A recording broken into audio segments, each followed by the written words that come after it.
शहर के सयाजी बाग में स्थित जू में आखिरकार घायल शेरनी मौत के हवाले होते हुए जू क्यूरेटर द्वारा विशेष जानकारी दी गई थी।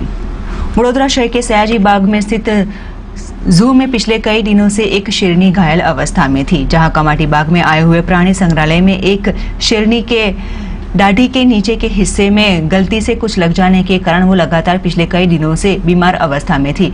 लगातार 10 दिनों से उसकी खुराक लेने की भी कार्यवाही बंद होते हुए 4 दिनों पहले ही उसके लिए प्रवाही देने का शुरू किया गया।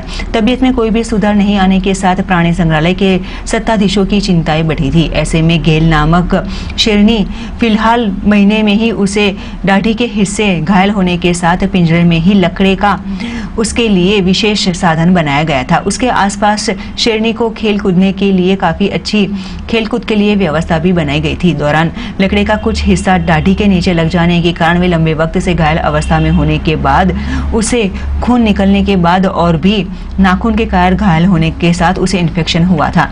जहां शेरनी को लगातार इलाजी प्रक्रिया देने के बावजूद कोई भी सुधार नहीं आते हुए आनंद से वेटरनिटी कॉलेज के सर्जरी विभाग के डॉक्टर को बुलाते हुए उसकी सर्जरी की प्रक्रिया भी जारी की गई, जहां इलाजी प्रक्रिया के बाद उसमें कोई भी सुधार नहीं आने के कारण आखिरकार गेल नामक शेरनी की इलाजी प्रक्रिया के दौरान ही आज सुबह मौत हो चुकी, जिसकी विशेष जानकारी जू के क्यूरेटर प्रत्युष पाटणकर ने दी थी।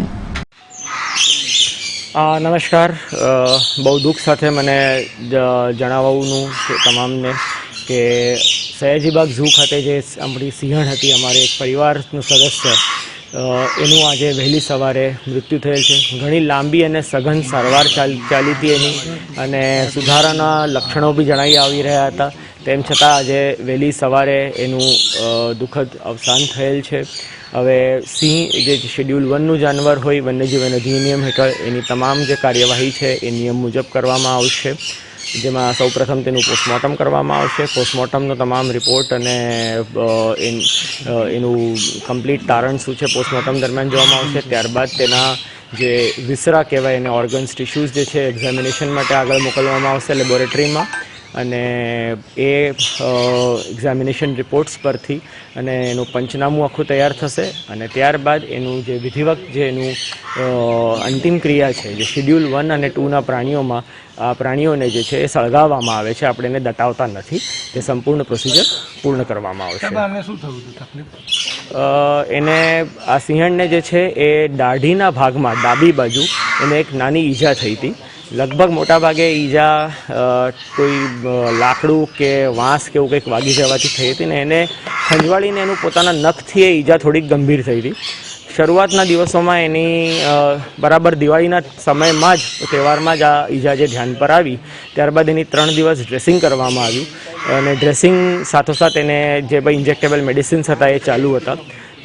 3-4 દિવસના ડ્રેસિંગ બાદ પણ મને સંતોષકારક પ્રોગ્રેસ ના લાગ્યો, તો આપણે આણંદ વેટનરી કોલેજથી સર્જરી વિભાગના હેડ ડૉક્ટર પરીખ અને તેમની ટીમ અત્યારે બોલાવી, અને તે ટીમે પણ આપણા રિક્વેસ્ટ પર તરત જ આવીને આપણને તમામ મદદ કરી અને એક નાની સર્જરી પરફોર્મ કરી, અને જે ઘાનો ભાગ હતો ત્યાં ટાંકા લીધેલ હતા, અને ટાંકા લઈને એનું એક સરસ નાની ઓપરેશન બહુ જ સારી રીતે એને પૂર્ણ કરેલ હતું।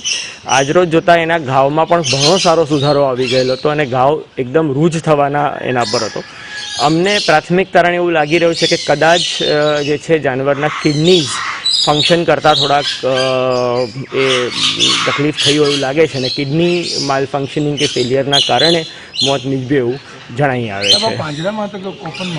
ના, સારવાર અર્થેનું કોઈ પણ પ્રાણી ઓપનમાં મુકાય નહીં, એને અમે ટ્રીટમેન્ટ અર્થે ઓફ ડિસ્પ્લે રાખેલું હતું। એનું જે ટ્રીટમેન્ટ કેજ છે સ્ક્વીઝ કેજ એમાં અને ક્રાલ કેજમાં અમે એને રાખતા હતા। ઉંમર સિંહણની અંદાજિત 13 થી 14 વર્ષની હતી।